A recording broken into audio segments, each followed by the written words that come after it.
The Ambassador, Your Excellency, thank you for coming to SNTV, Somali National Television, and your time. SNTV is honored to interview you. Welcome again. Thank you very much.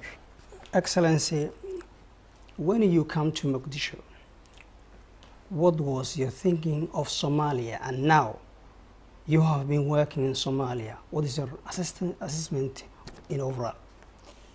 Well, I came to Somalia in January 2016, but I actually spent a part of my childhood here in the early 1970s. So I remember Mogadishu from that period, 40 years ago.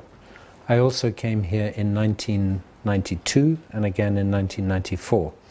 So I've seen Mogadishu at different stages. What's exciting for me about being here in Somalia is that the country is going down a political journey to try and sort out the basis upon which all Somalis can live together in peace. What kind of government they want, who is going to be responsible for what, whether it's the legal system, whether it's government, whether it's the army, whether it's police, whether it's education. So for me, it's a great privilege to be somewhere where there's a big conversation taking place among young people, among women, among the elite, among clan elders. What kind of country do we want? And that's exciting, because after so many decades of conflict, more conflict is being translated into politics and away from violence. So for me, it's a privilege to have the responsibility I do at this stage in Somalia's history. Thank you, Ambassador. And in Galkayo, central Somalia, there has been a conflict between regional states of Puntland and Galmudug, a deadly fighting which caused a large displacement. Occurred there, over 80,000 people displaced. There has been peace efforts by the federal government, international community, including your office, UNSAM, and locals there. So, what was the latest peace ceasefire and peace efforts in which your office had there? Well, as you know, there has been an uneasy peace in Galkayo for over 20 years. After the agreement was signed in the early 90s, the conflict broke out in 2015. There was another agreement brokered by the Prime Minister with State President Guled of Galmudug, State President Gas of Puntland, and that fell apart. So it is a complicated story involving disputes around the use of local resources, around the border, but also around the status of Mudug and issues around the constitutional status of Galmudug. So it's very, very complicated. I think the latest is a recognition that there does need to be a process to discuss these problems, and that process must take place at different levels. It must take place both at the national level within Somalia, it must take place between the two states, but it must also take place between the communities in Galkayo, whether they are the business people, who have everything to lose, by the way, and nothing to gain from further conflict, between the elders of the two communities, maybe between civil society leaders between the two communities. And I think there is quite a lot of willingness to have these discussions, but there is too much distrust. And the thing is to build a degree of trust. And that trust will not be possible until a ceasefire holds. So what I did is go up to Galkayo twice at the request of the Prime Minister in the last 10 days to support his efforts to bring the two state presidents together, to get the parties on both sides to agree to a ceasefire and to say, if this ceasefire holds and if it is respected, then we create the space in which we can begin the discussions to understand the underlying problems and then address them. And as I say, some of those problems are to do with the border, some of them are to do with competition for water, they're to do with use of state property, they're to do with constitutional issues, so it's a complicated one. But my view is that only Somalis can resolve their own problems. The UN cannot do it, the international community cannot do it. We can help Somalis resolve their problems by providing some money, by providing technical support, by providing political encouragement, but ultimately it's about Somalis being willing to try and resolve these problems, and that's what we are hoping for. Thank you, Ambassador. And now there is an election process in Somalia. Despite the delays of the implementation of the 2016 election process, are you confident that the remaining tasks are completed on time? On time in Somalia means different things. The electoral process has already been delayed, but 6 months ago, many people were saying to me, I'm not sure this process will ever take place, or if it takes place, it's going to be 1 year late. So the good news is, it is happening. The upper house has more or less been elected. 43 out of the 54 seats have been filled. As of today, about 40% of the seats of the lower house, roughly 120, have been elected. And there is a sense of excitement around the country to see real competition, to see people voting, to see women so politically active, and to see that it's happening. So I believe that we will complete this process for the lower house maybe in the next 10 days, I hope, at the outside, and that we can then move to the stage of the MPs from the upper house and the lower house coming together to elect the speaker and then the president. So yes, I'm confident it will happen. Now 9 days remain for the deadline of the presidential election. It was November 30. So your expectation that everything will go ahead and happen as well as it was intended on November 30? Well, the deadline keeps changing. Actually, the deadline was August, and then it was, October, and then September, and then it became November. And as I say, deadlines in Somalia are not the same as deadlines in Switzerland. There's a difference, But, so I think, I can only repeat, I think it will happen. There has to be a bit more slippage because the lower house elections have not been completed. I think we will see a quorum, that is 194 seats, probably within 5 days. And in theory, you can move ahead with the election of the speaker, of the two speakers at that point. But of course, we want as many lower house seats to be finished before everybody comes to Mogadishu to elect the speaker. Now 150 lower house members are elected. This is the latest report. Is it 150? Okay. 150. Yeah. Okay. Okay, thank you.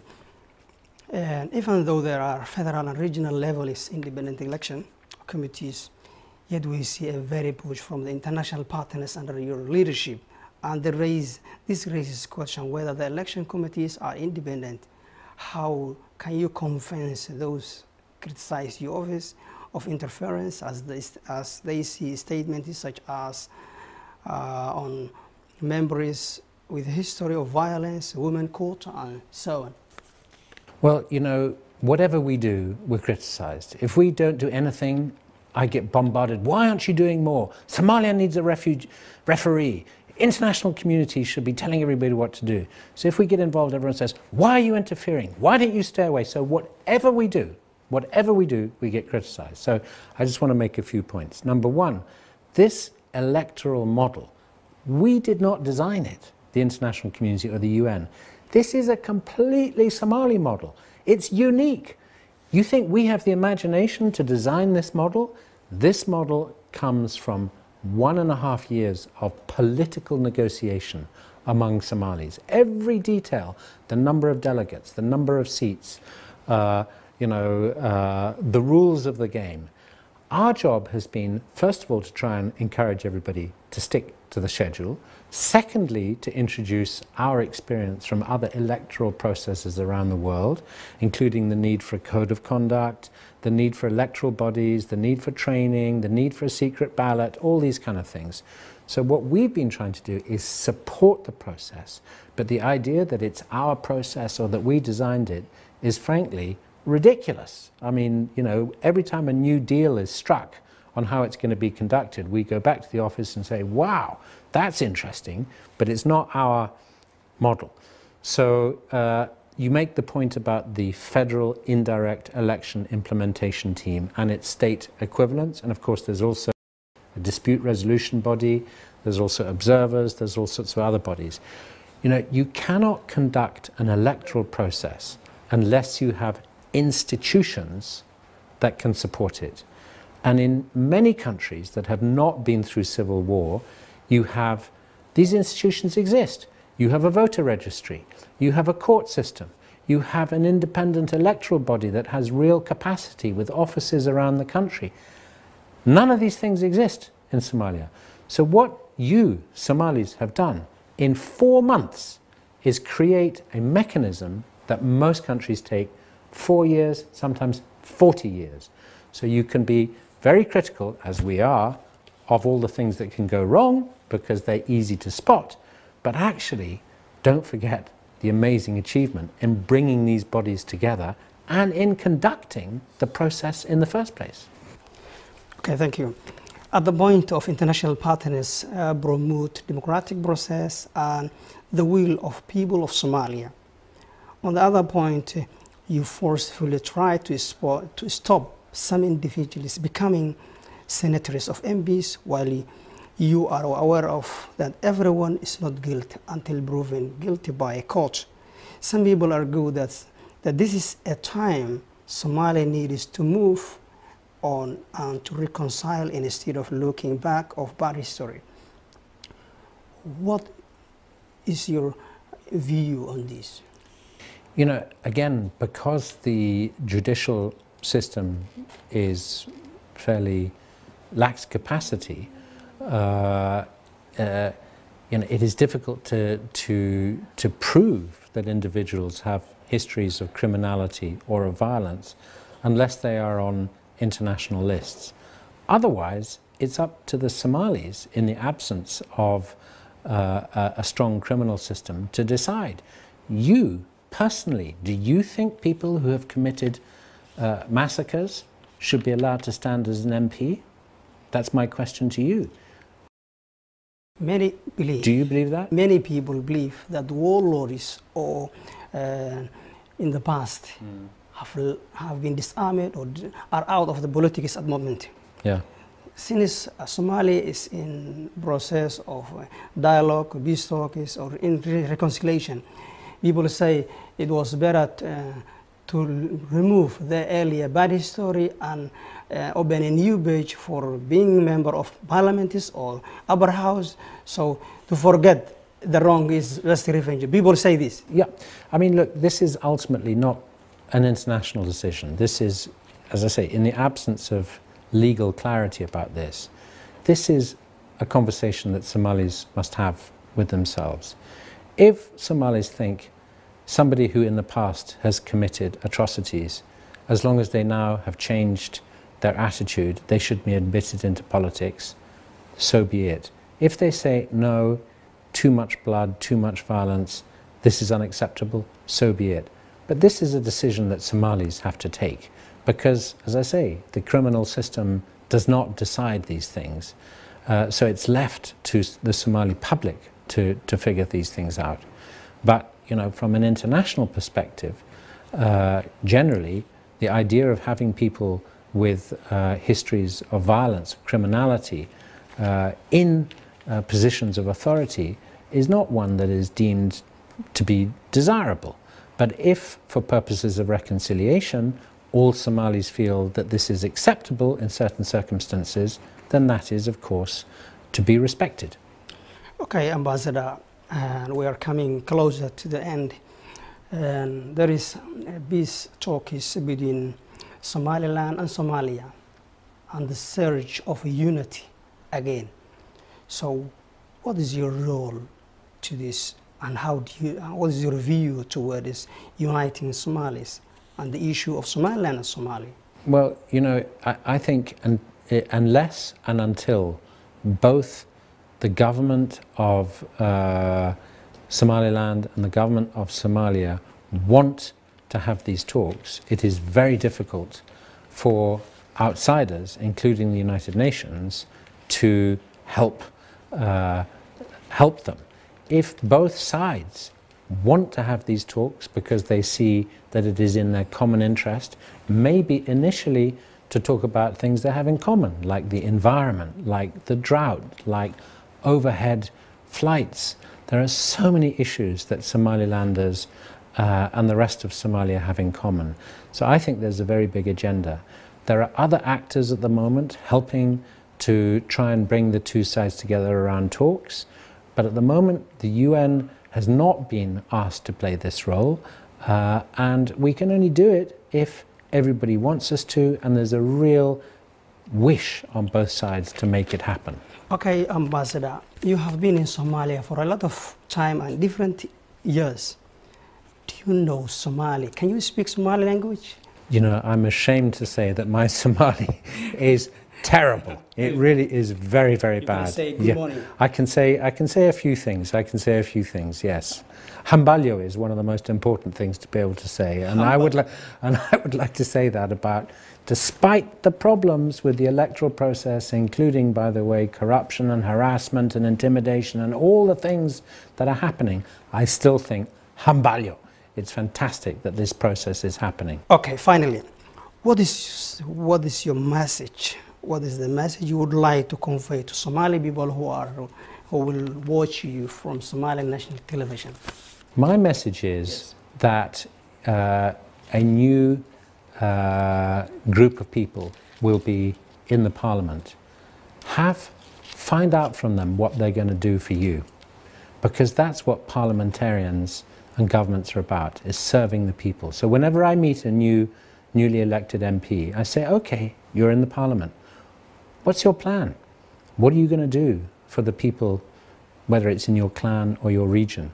And I have a funny feeling a lot of them have been so preoccupied by the complication of getting elected that they're not thinking in terms of what their agenda is for Somalia. And until we have politicians and government officials thinking about how to make Somalia more functional, then the problem of dealing with problems like drought, of lack of education, lack of security, will never be resolved. We have to have a situation in which, as in any country, those who are elected to positions of authority are then held accountable for delivering benefits to their own constituencies, but also to the whole country. So I'm hoping this electoral process, even though it is not perfect, will result in a new group of politicians, some old ones, some new ones, but a new determination to try and help Somalis resolve their many, many problems. Thank you very much, Ambassador Michael Keating, UN Special Envoy for Somalia, giving us this inclusive interview with Somali National Television. Thank you. Thank you. Thank you. Thank you.